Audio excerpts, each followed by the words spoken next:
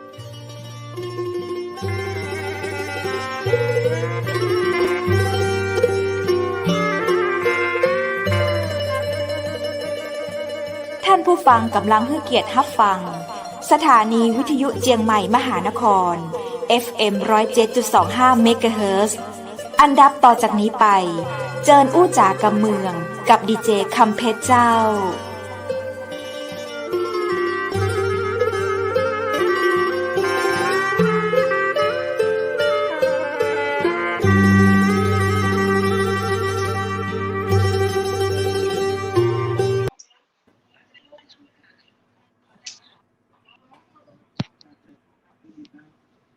สวัสดีเจ้าคุณผู้ชมที่ฮักและก็เติงหาเจ้ายินดีต้อนรับเข้าสู่รายการอู้จ๋ากำเมืองต่างจังหวัดมหานครกับข้าเจ้าดีเจคำเพชรและดีเจวูดเจ้าวันนี้ปิ๊กมาปะกันในวันพุธที่29เดือนกันยายน2564เป็นจะได้พ่องเจ้าในฤดูฝนนี้อากาศเย็นสบายดีนะเจ้าจังหวัดไหนที่น้ำท่วมขังก็ขอให้น้ำมันลงเวยๆกันแล้วกันเนาะเมื่อเราได้อยู่บนความปลอดภัยเมื่อเราได้มีความสุขด้วยกันนะเจ้านอกจากจะหลบหนีหลบภัยจากโควิดแล้วถ้าต้องมาโดนน้ำซ้ำเติมกันแถมก็อิดเหมือนกันนะเจ้าจะได้ตั้งทีมเชียงใหม่มหานครขอส่งแรงใจและกำลังใจให้กับพ่อแม่พี่น้องของเฮานะเจ้าบอกว่าจะอยู่ต่างจังหวัดไหนจังหวัดใดเนาะใครที่ติดตามชมรายการอู้จ๋ากำเมืองอยู่ขอความกรุณากดไลค์กดแชร์เป็นกำลังใจให้กับทีมงานตัวนะเจ้ารายการอู้จ๋ากำเมืองต่างจังหวัดมหานครแพร่ภาพออกอากาศจากอาคารวังสิงห์คำอำเภอเมืองจังหวัดเชียงใหม่เจ้าวันนี้นะเจ้านอกจากข้าเจ้ากับดีเจบูธมาอู้จ๋ากับคุณผู้ชมแล้วเช่นเคยนะเจ้ามีแขกรับเชิญวันนี้นะเจ้าข้าเจ้าเห็นหัวข้อเรื่องแล้วก็เห็นการทำงานของแขกรับเชิญน่าสนใจขนาดเลยนะเจ้าอยากให้เจ้าตัวเปิ้นมาเล่าสู่ให้เราฟังเนาะในเรื่องของการเป็นจิตอาสาการเป็นอาสาคำว่าจิตอาสาและอาสาเราจะเข้าใจว่ากรรมเดียวกันแต่วันนี้นะเจ้าแขกรับเชิญเราจะมาแยกความหมายให้เราได้เข้าใจคำว่าอาสาและจิตอาสานะเจ้าซึ่งในปัจจุบันนี้แขกรับเชิญของเราท่านนี้นะเจ้าเปิ้นเป็นเลขานุการอาสาสมัครคุมประพฤติของกระทรวงยุติธรรมกทม2น่าจะเป็นกทมเขต2ถ้าบ่ถูกต้องจะใดก็เดี๋ยวจะขอคำตอบที่แขกรับเชิญนะเจ้าแล้วนะเจ้าท่านก็ยังเป็นเครือข่ายคนจักรยานอาสาบ้านเฮาฮ้องรถถีบนะเจ้าพัฒนาเมืองปทุมธานีเป็นองค์กรสาธารณประโยชน์แสดงว่าวันนี้แขกรับเชิญเฮามาไกลเนาะปทุมธานีเจ้าใกล้กรุงเทพมหานครปู้นละเจ้าโอกาสนี้เจิญปะกับแขกรับเชิญของเฮาเลยนะเจ้าปี้ไอซ์ศรีสุภาชุสายณอยุธยาสวัสดีปี้ไอซ์เจ้าสวัสดีครับคุณเพชรครับเสียงพี่ไอซ์จะดีเลย์กับข้าเจ้าหน่อยหนึ่งนะเจ้าน่าจะอยู่ไกลสวัสดีคุณผู้เจ้าสวัสดีครับคุณเพชรครับอินเทอร์เน็ตของพี่ไอซ์ยังค้างอยู่เลยครับผมข้าเจ้าพี่ไอซ์ครับมาแล้วครับผมเน็ตข้าเจ้าค้างหรือพี่ไอซ์ค้างพี่ไอซ์ค้างครับพี่ไอซ์สวัสดีเจ้าถ้าพี่ไอซ์ค้างพี่ไอซ์ต้องรีเซ็ตใหม่ก็เจ้าพี่ไอซ์พอได้ไหมครับผมพอได้ยินไหมครับพี่ไอซ์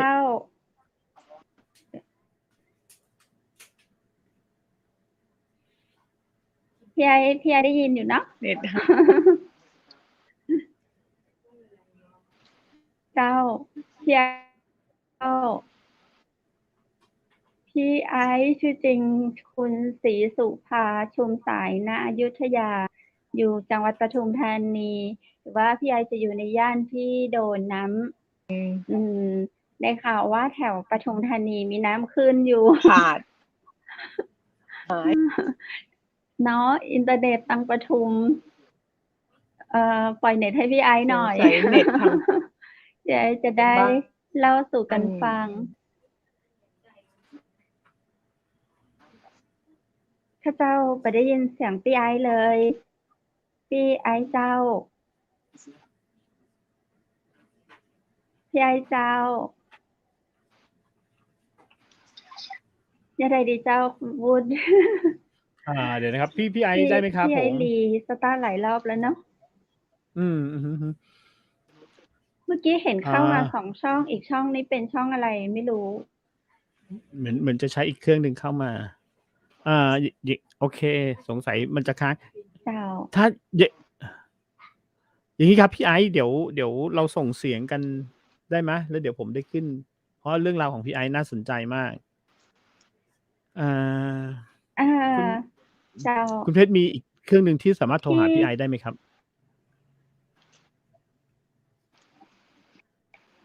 เดี๋ยวนะอีกเครื่อง ทางอ๋อติดต่อได้ไหมคะ ทางคุณอ๋อ ตอนนี้ ติดต่อพี่ไอซ์ได้ไหมคะ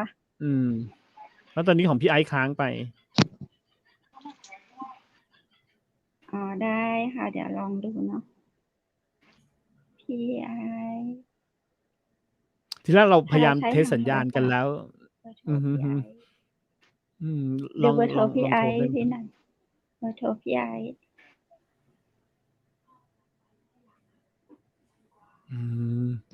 คืออาจจะเป็นได้ที่ผมไม่แน่ใจว่า น้ำท่วมมันจะมีผลต่ออินเทอร์เน็ตอะไรหรือเปล่านะ แต่จริงๆแค่ปทุมธานีไม่น่าจะเป็น 9 อืม 9 2 7 9 4 1 4แล้วพี่ไอซ์อยู่ใกล้ๆไมค์กับเราค่ะ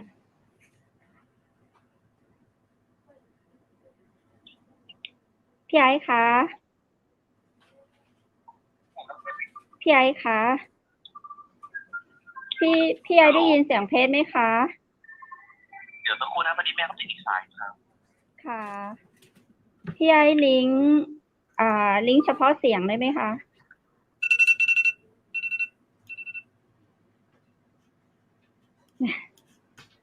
เขาคงคิดว่าเป็นสายนอกอื่น ลืมแจ้ง ใช่ค กั รับ นเนาะจากรายการเชียงใหม่มหานครค่ะเรียนสายพี่ไอซ์ค่ะ ค่ะพี่ไอซ์คะพี่ไอซ์คุยกับหนูทางเสียงทางโทรศัพท์ตรงนี้ เดี๋ยวขึ้นโปรไฟล์รูปพี่ไอซ์ทางจอค่ะ คุณวุฒิเรามีรูปพี่ไอซ์อยู่ ครั เนาะ บผม ครับ ค่ะ เดี๋ยวพี่ไอซ์คุยกับหนูทางนี้เลยสะดวกไหมคะ ได้ค่ะ ค่ะ ตอนนี้พี่ไอซ์พอทราบปัญหาไหมคะว่าเพราะอะไรอินเทอร์เน็ตถึงอ่อน เพราะว่าน้ำท่วมฝนตกหรือว่าอะไรคะ เดี๋ยวนะแป๊บหนึ่งนะทำไมสัญญาณมันไม่ค่อย หรือ อันนี้เป็นสัญ หรือ ญาณ จะลอง ทาง วิธีเดิม โทรศัพท์ก็ เดี๋ยวลองวิธีเดิมอีกทีนะครับ คุณเพชรครับ ได้ใช่ไหม ลองยังไงคะ พี่ คุณวุฒิ พี่ไอซ์ลองคุยเลยครับ พี่ไอซ์ครับ ลองคุยผ่านทาง พี่ไอ แบบเดิมก็ได้ พี่ ค ไอ รับ ซ์ลองพูดเลยค่ะ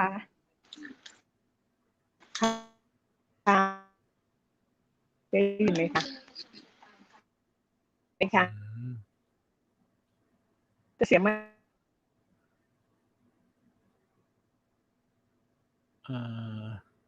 ส่งเสียงดีกว่าคุณเพชรครับ ส่งเสียงดีกว่าเพราะว่าอินเทอร์เน็ตไม่ได้แน่นอนครับ เขา แต่เป็นเสียง เว แบ ลา บเดิ คุ ม ย แล้วกั กับ นครับ เขาแล้วเขาตัดสายเราอะ เหรอ ค่ะได้ค่ะ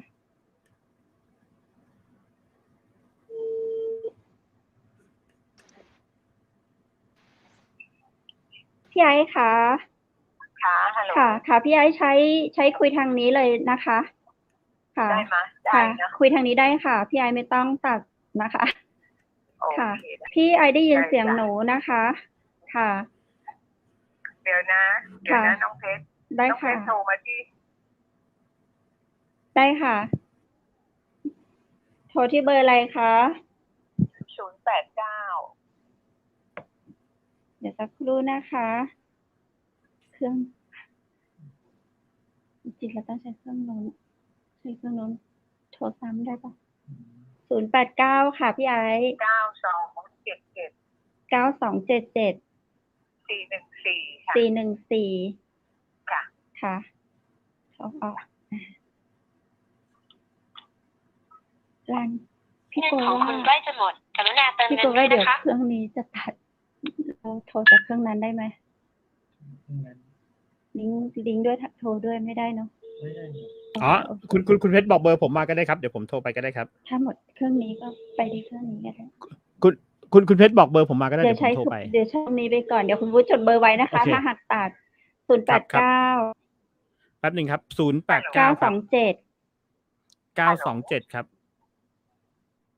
ค่ะพี่ไอซ์ค่ะ จ้า 7414 โอเคครับได้เลยครับคุยได้เลยครับ พี่ไอซ์ได้ยินเสียงน้องนะคะพี่ไอซ์พี่ไอซ์ได้ยินเสียงน้องเพชรนะคะ ได้ยินค่ะ ค่ะ ค่ะพี่ไอซ์พอทราบปัญหาไหมคะว่าทำไมอินเทอร์เน็ตบ้านถึงอ่อนแอวันนี้ นั่นน่ะสิคะยังสงสัย อ๋อ ยังสงสัยอยู่ น้ำท่วมหรือเปล่าคะพี่ไอซ์ อ๋อมีค่ะมีบ้างค่ะ อ๋อ ช่วงนี้ในปทุมจะมีบางจุดที่น้ำท่วมพี่ก็เลยยังบอกว่าสงสัยเป็นเพราะด้วยลมด้วยนะ อ๋อ ตอนนี้ฝนตกไหมคะ หรือว่าลมเฉย ใช่ก็คือคงจะเตรียมตัวจะตกอะ ๆ อ๋อ ประมาณนั้น อ๋อ ลมมาก่อน เดี๋ยวฝนจะตามประมาณนี้เนาะไม่เป็นไรพี่ไอซ์สู้ๆค่ะ ค่ะ ค่ะขอบคุณค่ะพี่ต้องขออภัยด้วยนะ ไม่เป็นไรค่ะพี่ไอซ์อะไรมันก็มีบ้างเล็กน้อย ค่ะพี่ไอซ์อยู่ในเครือข่ายคนจักรยานอาสาพัฒนาเมืองประทุม จักรยานนี้คนเมืองเหนือเขาเรียกว่ารถถีบเนาะพี่ไอซ์ถ้าเป็นฤดูฝนนี้ปั่นได้ไหมคะ ไม่ได้จังจ้อง กางจ้องตัว ขี่รถถีบกางจ้องเจ้า จ้า หน้าฝนนี้พี่ไอซ์ได้ไปปั่นจักรยานไหมคะ อ๋อไม่จ้ะห ค่ะ น้าฝนไม่เลยนะ ค่ะ โด เพ ย ราะว่าช่วงนี้จะไปทำในด้านจิตอาสามากกว่านะ อ๋อ เพราะว่าไปช่วยในเรื่องของช่วยทางโรงพยาบาลในเรื่องของการฉีดวัคซีนให้ประชาชน อ๋อพี่ไอซ์ไปทำอะไรบ้างคะในการเข้าไปช่วย ก็ไปในเรื่องของการวัดความดัน ค่ะ แล้วก็ช่วยในเรื่องของการจับเวลาที่ว่าเพราะว่าฉีดวัคซีนแล้วเนี่ย จะต้องรอดูอาการ15 นาทีประมาณ อ๋อคล้ายๆอสมแต่พี่ไอซ์เป็นอาสาใช่ไหมคะ ใช่ค่ะ ค่ะ พี่ไอซ์อยากให้ความหมายของคำว่าอาสาและจิตอาสา หนูเข้าใจว่าเป็นคำเดียวกันไม่ใช่ใช่ไหมคะแตกต่างกันอย่างไรคะพี่ไอซ์ จริงๆอาสากับจิตอาสาเนี่ยมันก็คือคำเดียวกันนั่นแหละนะเพราะว่าจิตอาสาเนี่ยมันก็คืออาสาสมัครเนี่ยใช่ไหมคะมันจะต้องเป็นอาสาสมัครที่เขาเรียกว่าอะไรจะต้องระลึกอยู่เสมอว่าคุณยังมีความศรัทธาในการที่จะเป็นอาสาสมัครเพื่ออะไรเพื่อช่วยเหลือผู้อื่นใช่ไหมคะเกิดขึ้นด้วยตัวคุณเองตรงนี้คือเกิดขึ้นในใจของตัวคุณเองแล้วก็มีความรู้สึกเขาเรียกอะไรมีความรู้สึกเห็นชอบในงานอาสาสมัครแล้วก็จะต้องมีศรัทธาที่จะทำงานแล้วก็ต้องมีเวลาที่จะปฏิบัติงานและที่สำคัญเนี่ยต้องพร้อมที่จะเป็นอาสาสมัครในตรงนี้นะคะอย่างที่บอกค่ะปัจจุบันนี้ก็จะมีพวกอาสาใช่ไหมคะอาสาในอะไรนะอาสาสมัครหลายที่นะตอนเนี้ยที่จะช่วยในเรื่องของน้ำท่วมบางคนก็ทำอาหารบางคนก็ในเรื่องของส่งอาหารใช่ไหมคะทีนี้ในอีกส่วนหนึ่งมันก็จะมีในส่วนของเขาเรียกว่าอะไรการเข้าไปในพื้นที่ไปดูแลประชาชนด้วยเรื่องของช่วงนี้มันเป็นช่วงโควิดนะที่เดือดร้อนกันแล้วมาประจวบเหมาะกับ ของเรื่องอะไรนะน้ำท่วมใช่ไหมคะตอนเนี้ยถ้าคนเราถ้าไม่มีเขาเรียกอะไรไม่มีจิตในตัวเนี้ยไม่มีความรู้สึกในตัวเนี้ยมันก็จะทำไม่ได้ถูกไหมอันนี้เราพูดกันเป็นแบบนั้นมั้ยคิดแบบนั้นไหมคะค่ะค่ะน่าค่ะพี่ไอยังมีตำแหน่งเป็นเลขานุการอาสาสมัครคุมประพฤติของกระทรวงยุติธรรมกทม2คืออะไรคะพี่ไอคะอันนี้ในเรื่องของพูดเรื่องของคุมประพฤติอันนี้เราจะเป็นทำในหน้าที่ของเขาเรียกอะไรสอดส่องดูแลนะผู้ถูกคุมประพฤติค่ะใช่ไหมคะในตรงนี้ซึ่งเราก็จะต้องลงเข้าไปดูกรณีที่เขาอาจจะได้รับการปลดปล่อยเราก็ต้องเข้าไปดูในพื้นที่ของเขาที่เขาถ้าได้รับการพักโทษไม่ใช่ปลดปล่อยพักโทษเราก็จะต้องไปดูในพื้นที่ของเขาว่าที่ตรงนั้นเนี่ยพร้อมที่จะรับเข้ามาระหว่างพักโทษไหมพื้นที่บริเวณรอบๆหรือคนในครอบครัวเขาหรือคนในรอบบ้านเขามีลักษณะอย่างไรคือก็เรียกว่าอะไรพร้อมที่จะอุ้มชูไม่เหยียบย่ำเขาไหมในลักษณะที่ว่าตรงเนี้ยเขาเรียกว่าเราต้องคืนคนดีสู่สังคมอันนี้จะเป็นในด้านของสุขภาพและบางครั้งซึ่งระหว่างพักโทษช่วงนั้นแต่ช่วงนี้โควิดมันก็เลยจะไม่มีการทำอะไรที่ระหว่างพักโทษนะคะพอไม่เช่นนั้นเนี่ยเขาก็จะต้องทำในลักษณะของจิตอาสาเหมือนกันเข้าไปทำความสะอาดในวัดบ้างหรือตามโรงเรียนเด็กเล็กบ้างหรือจะเข้าไปช่วยดูแลผู้ป่วยในโรงพยาบาลคุณผู้ชมเปลี่ยนภาพพี่ไอซึ่งเราก็จะต้องเข้าไปดูเขาในเฟซบุ๊กไปดูแลเขาในตัวนั้นด้วยแล้วก็เหมือนกับเขาไม่เข้าใจตัวไหนเราก็อธิบายให้เขาฟังไม่ว่าจะในเรื่องของบุคลิกภาพแล้วก็อัธยาศัยในการพูดคุยแล้วก็จะต้องไม่มีการจัดกลุ่มกันคือถ้าทำงานก็ทำด้วยใจเขาเหมือนกันเป็นการเขาเรียกอะไรมันเป็นการถ่ายโทษประมาณนั้นทำความดีทำความดีเพื่อที่จะสะสมการทำความดีเพื่อที่เวลาให้เขาได้ออกมาเขาก็จะได้สำนึกดีคือจะไม่กลับไปใช้ชีวิตแบบเดิมๆที่เขาต้องมาถูกจองจำเช่นวันประมาณนั้นค่ะพี่ไอซ์ทำมานานหรือยังคะอะไรนะคะพี่ไอซ์ทำมานานหรือยังคะในส่วนของคุมประพฤติใช่ไหมค่ะก็ประมาณ2 ปีประมาณ2 ปีค่ะประมาณ2 ปีมีอะไรที่น่าประทับใจบ้างคะพี่ไอซ์พูดถึงความประทับใจในส่วนนี้ค่ะเราพูดคือมันจะมีทั้งเยาวชนแล้วก็ใหญ่นะที่โดนส่วนใหญ่เนี่ยจะโดนในข้อหาเมาแล้วขับแล้วก็เสพตรงเนี้ยนะแต่ทีเนี้ยถ้าถามความประทับใจก็ประทับใจตรงที่เวลา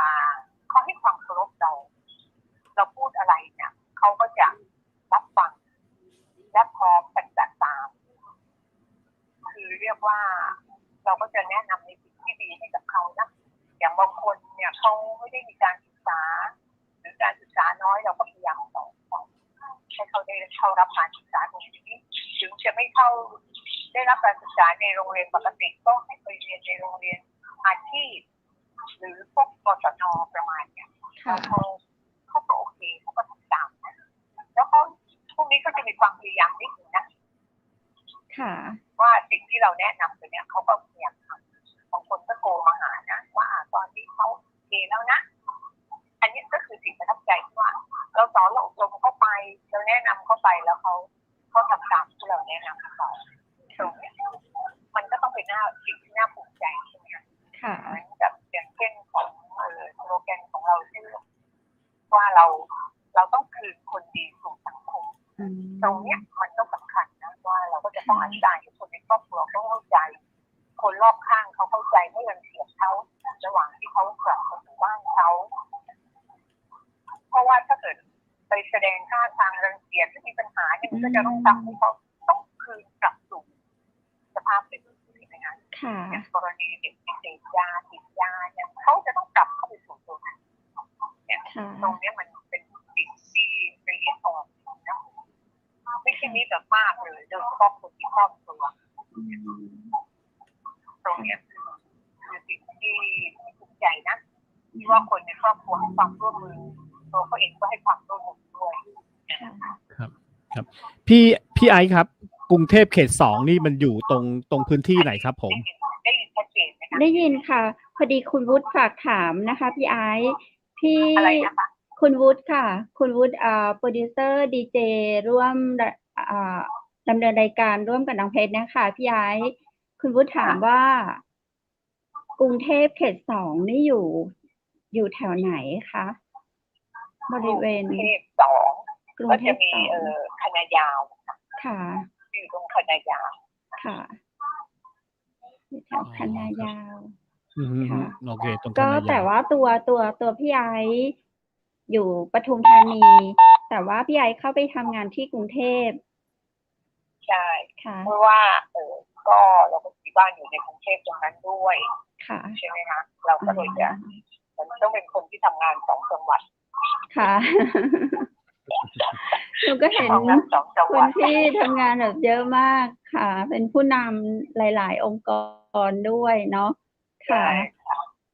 ที่แล้วในส่วนที่เข้าไปช่วยเหมือนเราไปเป็นผู้ช่วยพยาบาลดูแลเดี๋ยวนะเปลี่ยนใหม่คุณวุฒิเปลี่ยนขึ้น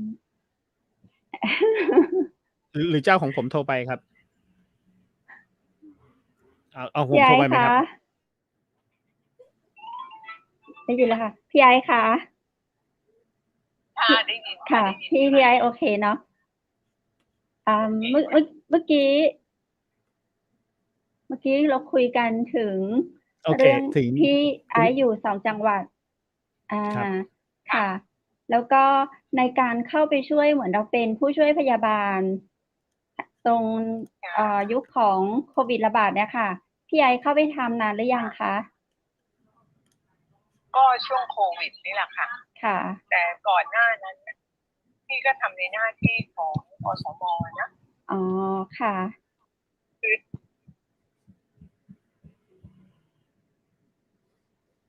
เสียงพี่เหมือนเสียงพี่ไอซ์หาย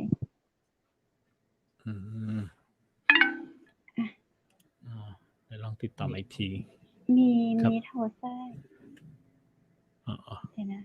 มีคนโทรแทรกเครื่องพี่ไอซ์ ระหว่างที่รอนี่แต่คุณไก่พอทราบใช่ไหมครับว่าอย่างพี่ไอซ์นี่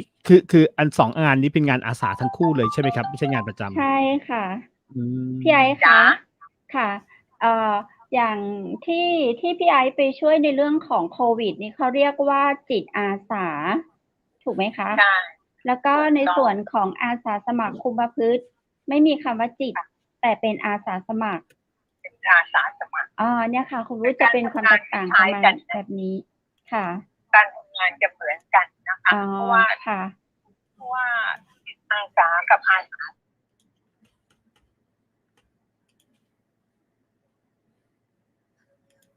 อืมสัญญาณขาดหายไปครับ จะทำงานอาสาเพื่ออะไร ค่ะ เพื่อช่วยเหลือที่ใช่ไหมซึ่ง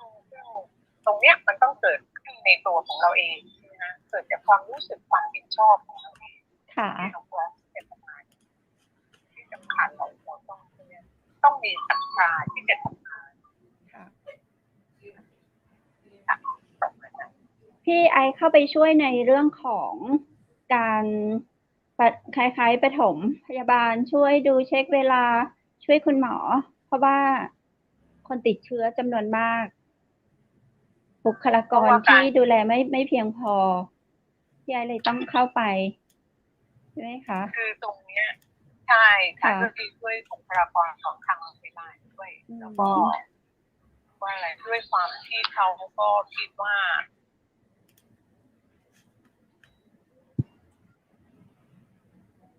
ที่โรงพยาบาลสนามหรือว่าที่ไหนคะพี่ไอซ์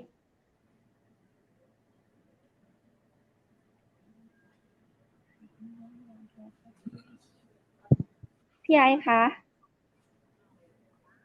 เสียงนะคะ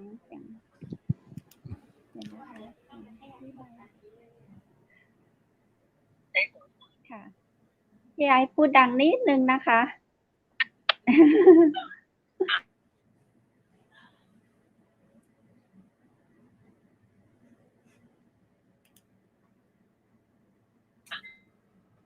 รัฐเอกชนค่ะ โรงพยาบาลรัฐบาล ค่ะ เป็นโรงพยาบาลประจำอำเภอ ค่ะ ตรงนี้ ค่ะ เพราะว่าถ้าโรงพยาบาลสนามเนี่ย มันก็ค่อนข้างจะอันตรายสำหรับ อ๋อ อาสาสมัคร คือเราต้องใส่เป็นชุด PPE นะคะ ค่ะ ถามว่าทุกวันนี้ถึงเป็นที่โรงพยาบาลประจำเราก็ต้องใส่นะคะ ค่ะ เพราะว่าเราไม่ทราบว่าแต่ละคนที่เข้ามาเนี่ยเขามีติดเชื้อแล้วกันเข้ามาหรือเปล่า ค่ะ ใช่ไหมคะ ค่ะ ถึงแม้มันจะผ่านการคัดกรองเบื้องต้นในเรื่องของการวัดอุณหภูมิในร่างกาย ทีนี้ด้วยโรคของโควิดเนี่ยบางครั้งมันอุณหภูมิมันก็ไม่ได้ฟ้องนะว่าเขาจะติดเชื้อใช่ไหมคะ ค่ะ ทั้งนี้ทั้งนั้นเนี่ยเขาก็ถึงได้บอกว่าพวกเราทุกคนต้องสังวรในตัวเองอย่างนั้นนะ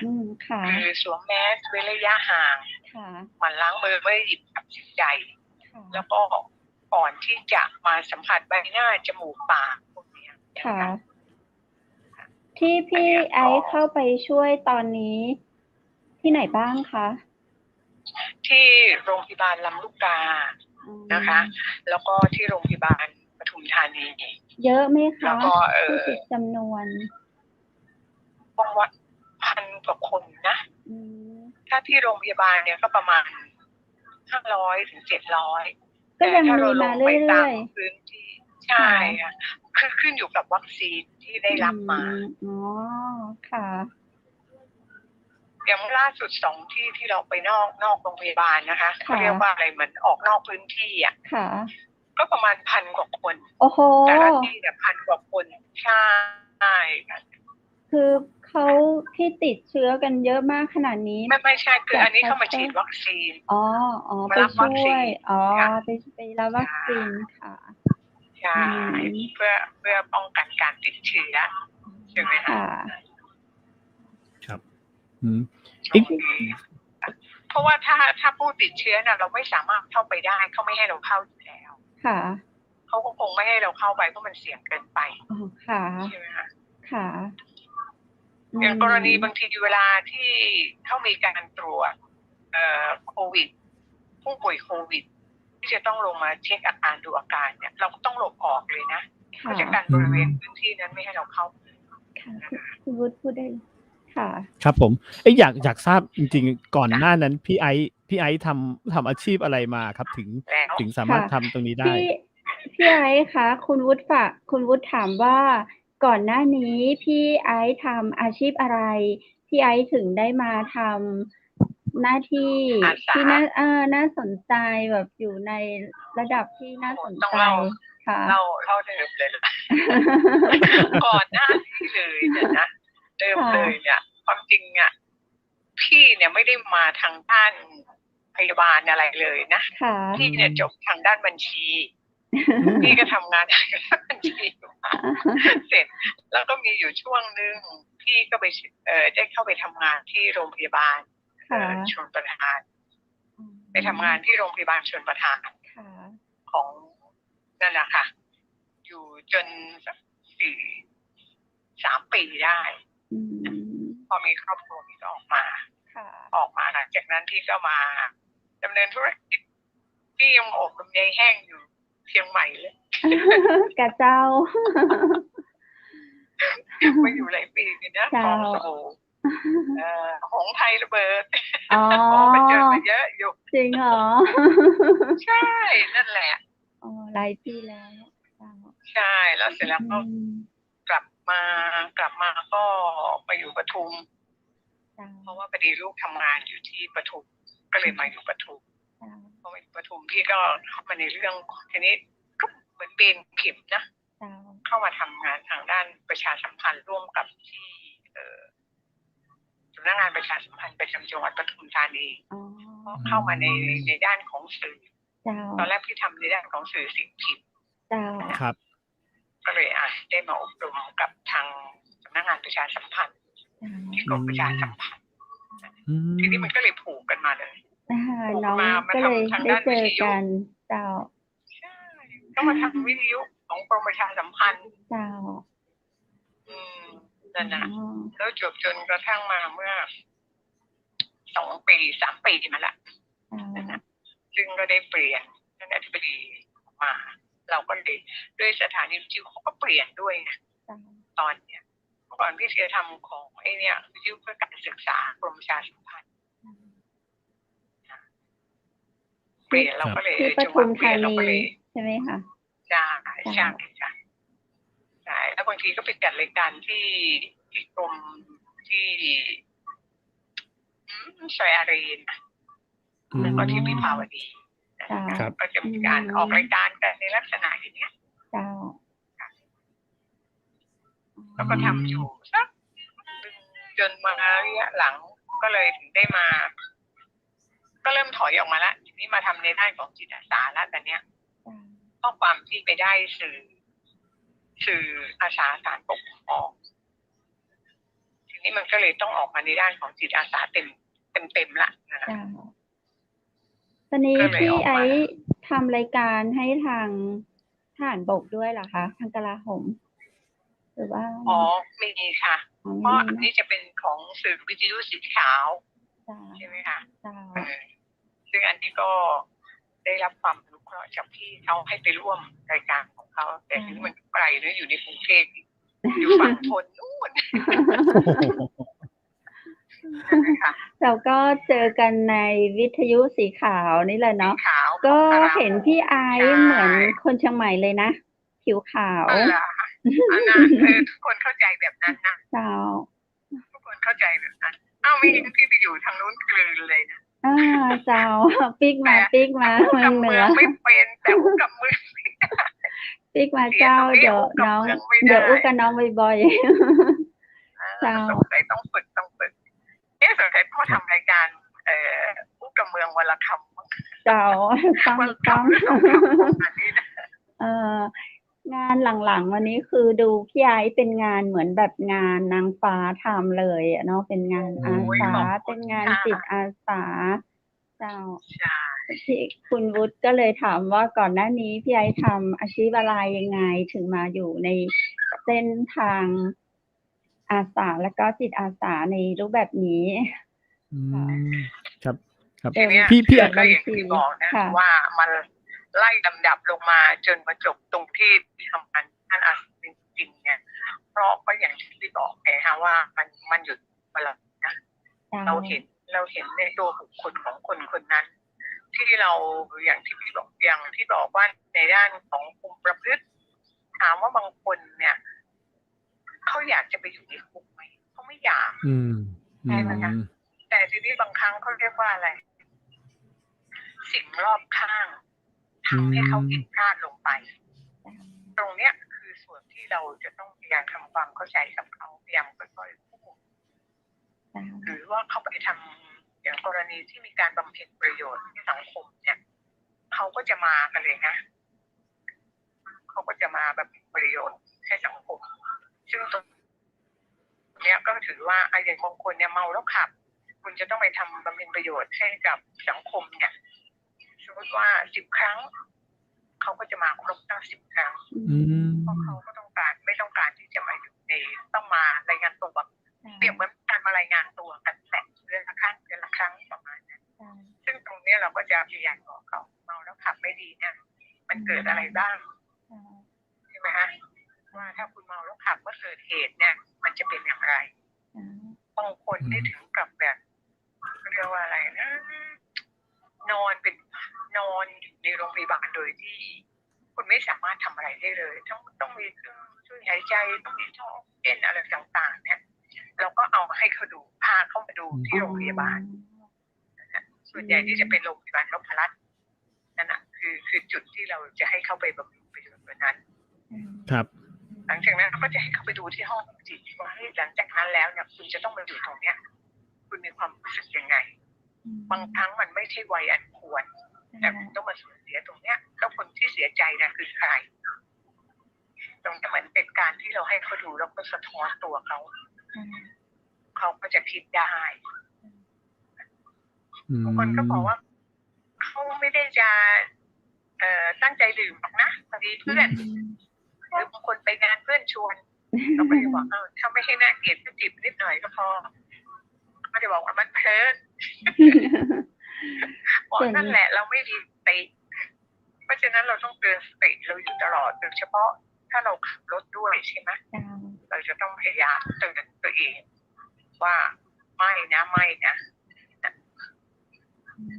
ตรงเนี้ยถึงบอกว่าตรงเนี้ยพี่ก็เรื่องอะไร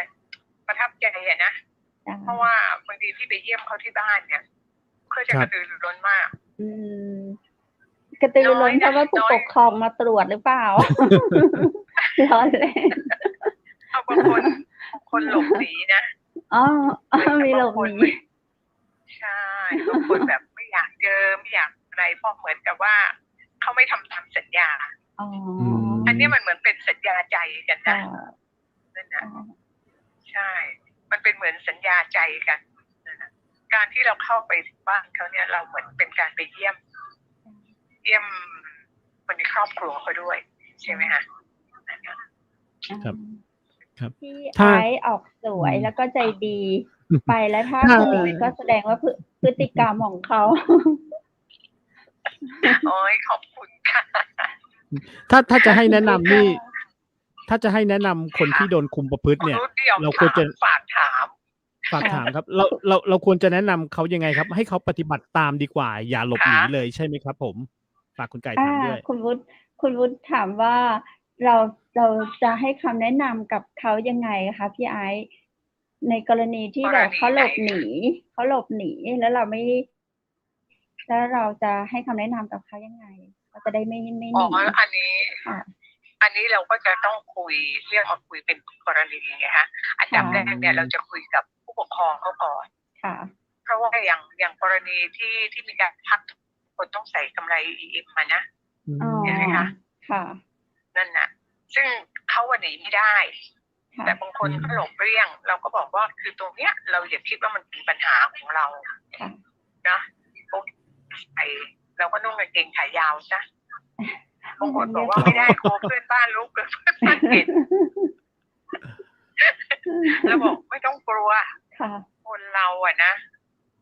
คือคนในครอบครัวเราให้ความร่วมมือตรงนี้ด้วยนั่นคือต้องอธิบายให้คน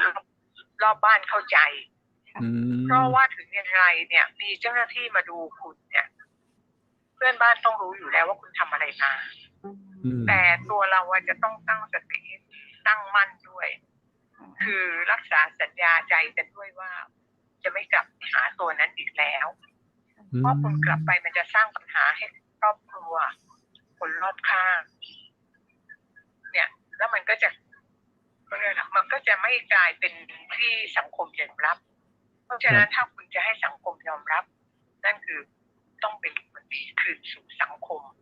อยู่ที่ตัวคุณใจคุณใช่ไหมคะคนน่าสงสารแม่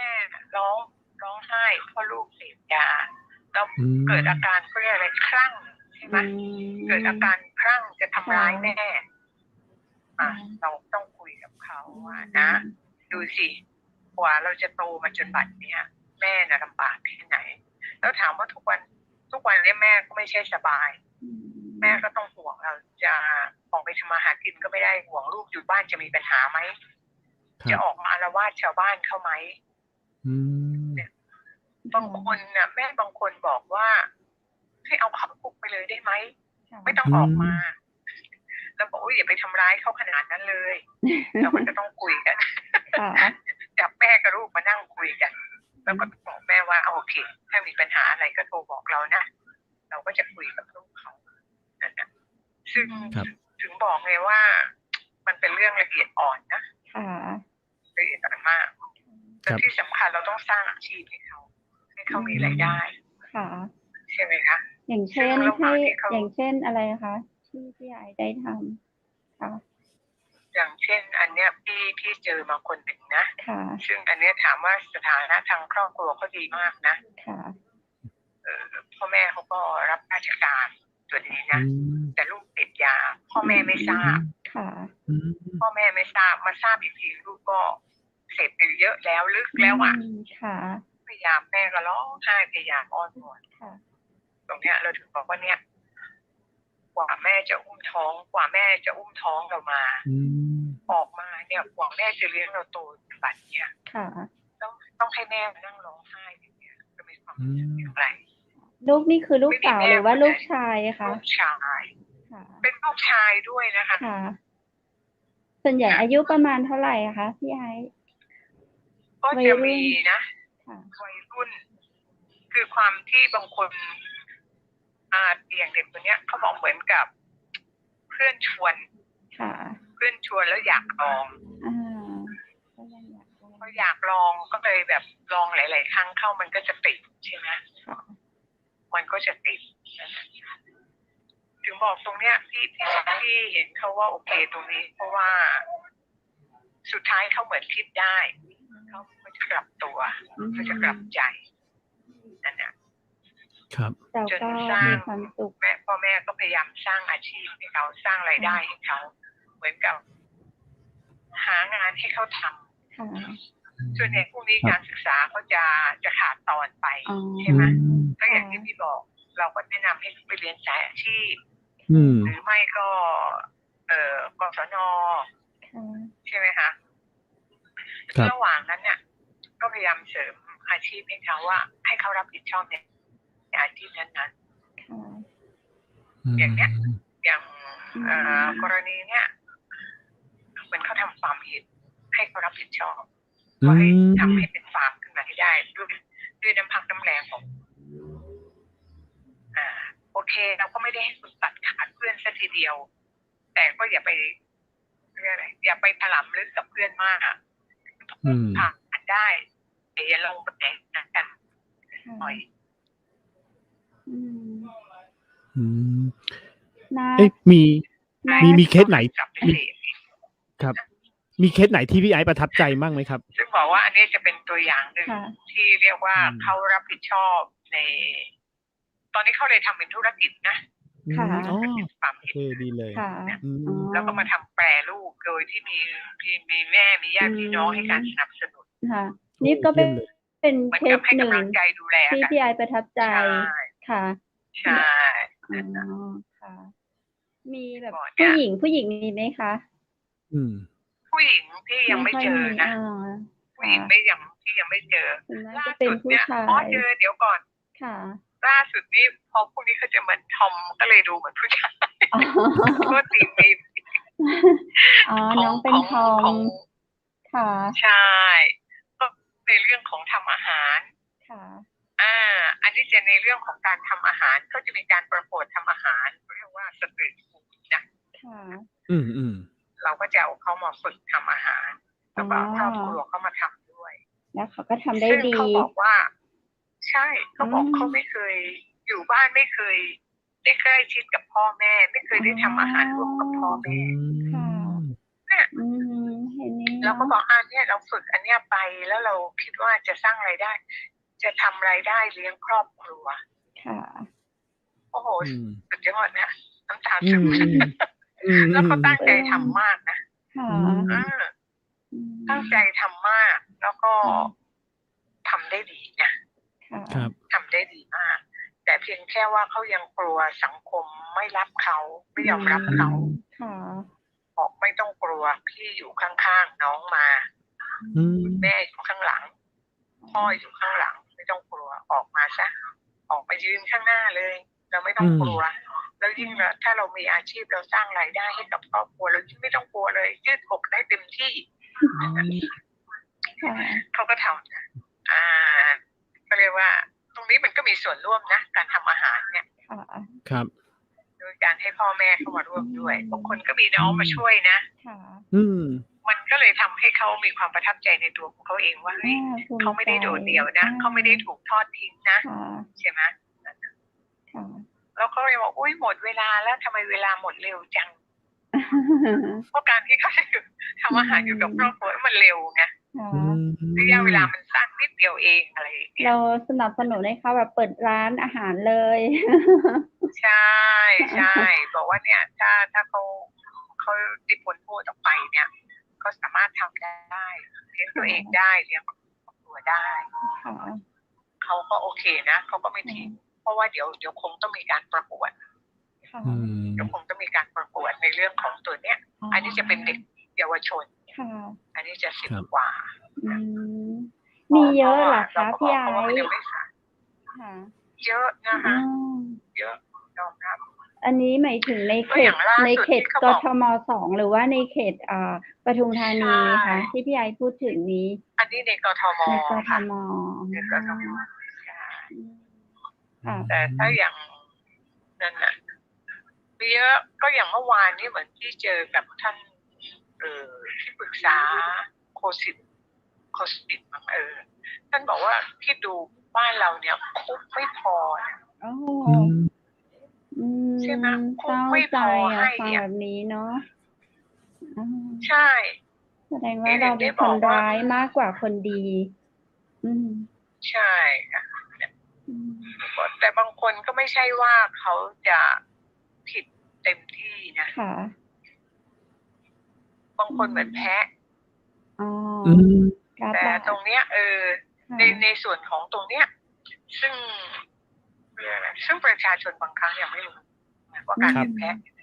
จะเรียกร้องอะไรได้บ้าง อื ใช่ไหม ค่ะ แค่ขอให้คุณหลุดพ้นออกมาคุณก็โอเคแล้ว อืม เพราะการที่คุณเป็นแพ้เนี่ยคุณสูญเสียอิสรภาพต้องนานเท่าไหร่ อืม ตรงนี้คุณสามารถเรียกเงินตัวนี้ได้นะ ค่ะ เขาเรียกอะไรเหมือนค่าขาดประโยชน์ในตัวคุณ ค่ะ คือเรียก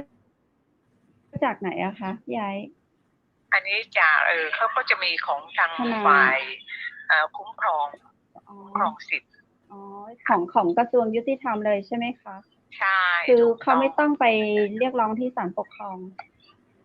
ใช่ก็เนี่ยมันทีเนี้ยมันก็ยาวอีกไงพอมาตรงนี้แล้วมันจะต้องมีศูนย์ เขาเรียกอะไรมีศูนย์ไกลเกลี่ย มี ศูนย์ประสานงาน ครับ ที่เรียกว่าเราจะอำนวยความสะดวกให้กับพวกเขาโดยที่พวกเขาไม่ต้องไปเสียค่าทนายความ เพราะบางคนพอไอ้นั่นแล้วก็ไม่เอาแล้ว ค่ะ ไม่มีเงิน ใช่ไหมคะ กลัว ค่ะ ใช่ อ๋อเรา ตรงนี้ต้องมันยาวถ้าเรื่องเนี้ย ค่ะ มันต้องเอาไว้รอบหน้าแล้ว ใช่ค่ะ ได้ครับ พี่ไอซ์เป็นช่วงสุดท้ายของรายการ ใช่ไหมคะ แล้วด้วย พอดีว่าเราเราชาร์ปตรงที่เราพยายามที่จะสื่อหากันเนาะแล้วก็อินเทอร์เน็ต ใช่ ไม่เสถียรค่ะ ไม่เป็นไร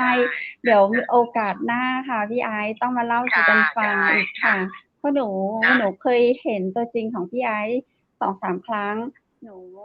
รู้สึกได้เลยว่าในตัวของพี่มีอะไรที่น่าสนใจเยอะเลย แล้วก็จริง ๆด้วย วันนี้เราได้มีโอกาสเจอกันทางห้องออนแอร์ของเชียงใหม่มหานครเนาะผ่านหน้าจอค่ะอันนี้ก็ภูมิใจค่ะ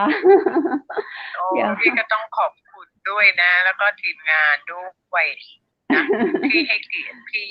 ได้มาออนแอร์ด้วยกันนะ ค่ะ เราก็ เขาเรียก ห ว่า วัง อะไรนะ ว่าโอกาสหน้าเราจะได้คุยกับพี่ไอซ์ในรูปแบบที่สมบูรณ์กว่านี้ นะ ค่ะ พี่ก็เลยไม่รู้ว่าเป็นที่โทรศัพท์พี่หรือเป็นที่เน็ต ไงหนูก็ส่งกำลังใจให้พี่ไอซ์แล้วก็พี่น้องประชาชนทางจังหวัดปทุมธานีนะคะ ค่ะ ค่ะ ไม่ให้ฝนตก ได้ น้ำท่วม ให้ทุกคน เออ เนาะ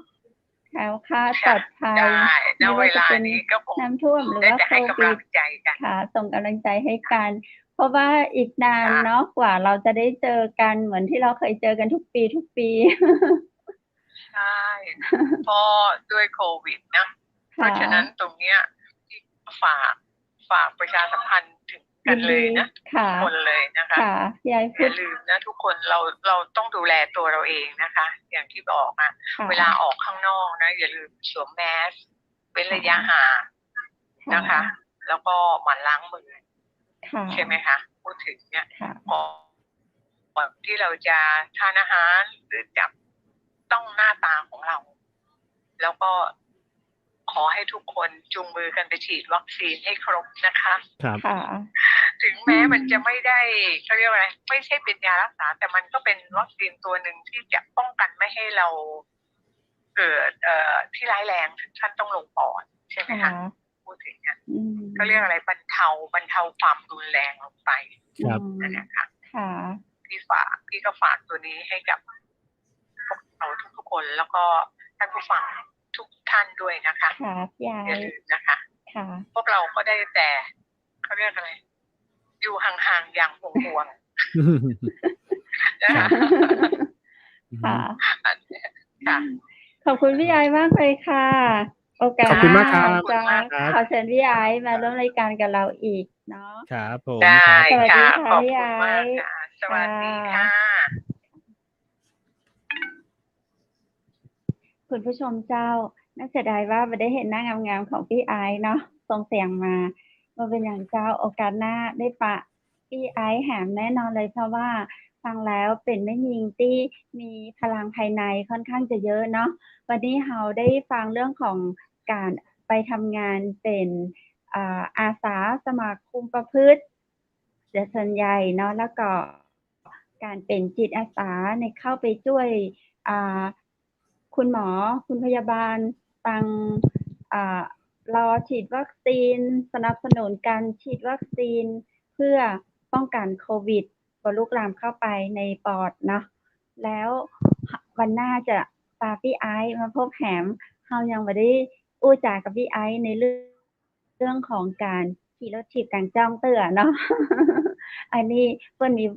มีเป็นองค์กรสาธารณประโยชน์เฮาก็ค่อยรู้เหมือนกันนะเจ้าโอกาสหน้าเขาค่อยเชิญพี่เปิ้นมาร่วมรายการอู้จากันแหม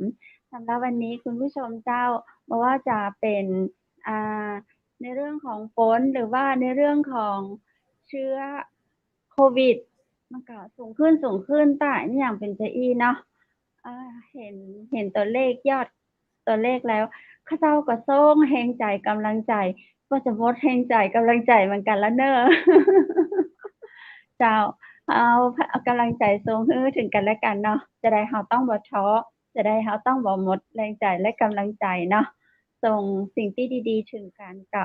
เชื่อว่าเราน่าจะผ่านวิกฤตนี้ไปด้วยกันได้แน่นอนเจ้าถ้ากำลังใจถ้าแรงใจหมู่เราทุกคนพร้อมใจส่งแรงใจที่ดีให้วันนี้ยังเป็นวันพระแห่งตัวเนอร์คุณผู้ชมเจ้าวันนี้8 ค่ำก็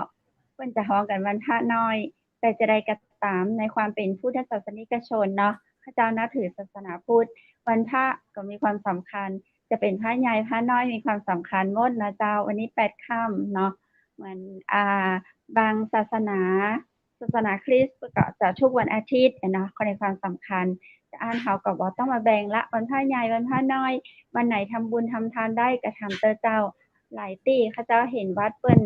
นปิดเนาะเปิ้นปิดประตูวัดคือเจ้าเนนสามเณรบ่สามารถออกไปบิณฑบาตได้เนาะมีปัจจัยมีอย่างที่พอจะช่วยเหลืออย่างกันเนาะค่ะก็ไปใส่บาตรหน้าวัดนะเจ้าไปเนาะทำเท่าที่เราจะทำได้ช่วยเหลือกันเท่าที่จะช่วยเหลือกันได้ใครมีเหลือก็แบ่งปันกันไปสั่งโรงพยาบาลสนามพ่องเนาะตามสถานที่น้ำท่วมพ่องคนไทยเฮาน้ำใจนักเจ้าคนมีบ่มีเนาะแต่ว่าน้ำใจมีล้นพ้นอยู่แล้วเนาะไปช่วยกันแบ่งปันให้กันและกันเจ้าวันนี้ทีมงานเชียงใหม่มหานครขอขอบคุณแขกผู้มีเกียรติแถมจ้ำเลยเจ้าขอบคุณพี่ไอซ์ศรีสุภาชุมสายณอยุธยานะเจ้าแล้วก็ขอขอบคุณสปอนเซอร์ใจดีนะเจ้าทางเชียงใหม่ครัวปินโตเชียงใหม่เจ้าบริการส่งอาหารในเมืองเชียงใหม่สามารถโทรสั่งได้นะเจ้าที่0818843354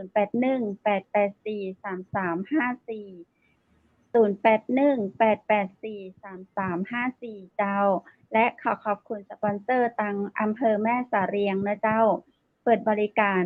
กู้วานเนอร์โรงแรมแม่สะเรียงเวียงงามเปิดบริการ24 ชั่วโมงตามมาตรการป้องกันโควิดเนาะฉีดเจลฉีดฆ่าเชื้อเนาะแล้วก็สวมแมสนะเจ้าทางโรงแรมก็มีบริการให้ตัวแหมและวันนี้ข้าเจ้าดีเจคำเพชรขอขอบคุณชุดพิธีกรหญิงนะเจ้าเอื้อเฟื้อมาจากร้าน ผ้าพื้นเมืองชุดไทยใหญ่แม่เสรียงเจ้าท่านใดสนใจโทรสั่งโทรถามได้ที่เบอร์โทรศัพท์0826166889 0826166889 เจ้าและสุดท้ายขอบคุณคุณผู้ชมที่ฮักและเป็นห่วงเป็นใยซึ่งให้ความเอ็นดูกับทีมงานเชียงใหม่มหานครมาโดยตลอดไม่ว่าจะเป็น1ชั่วโมงในวันนี้หรือว่าในชั่วโมงอื่นๆที่เฮามีทุกวันจันทร์วันอังคารวันพุธและวันพฤหัสบดีนะเจ้าขอบคุณนักๆนะเจ้าสำหรับค่ำคืนนี้ข้าเจ้าดีเจคำเพชรดีเจรูทและทีมงานเชียงใหม่มหานครขอพรสิ่งศักดิ์สิทธิ์ให้ปกปักรักษาคุ้มครองคุณผู้ชมเพื่อมีความสุขเพื่อโชคดีนอนหลับฝันดีราตรีสวัสดิ์เจ้า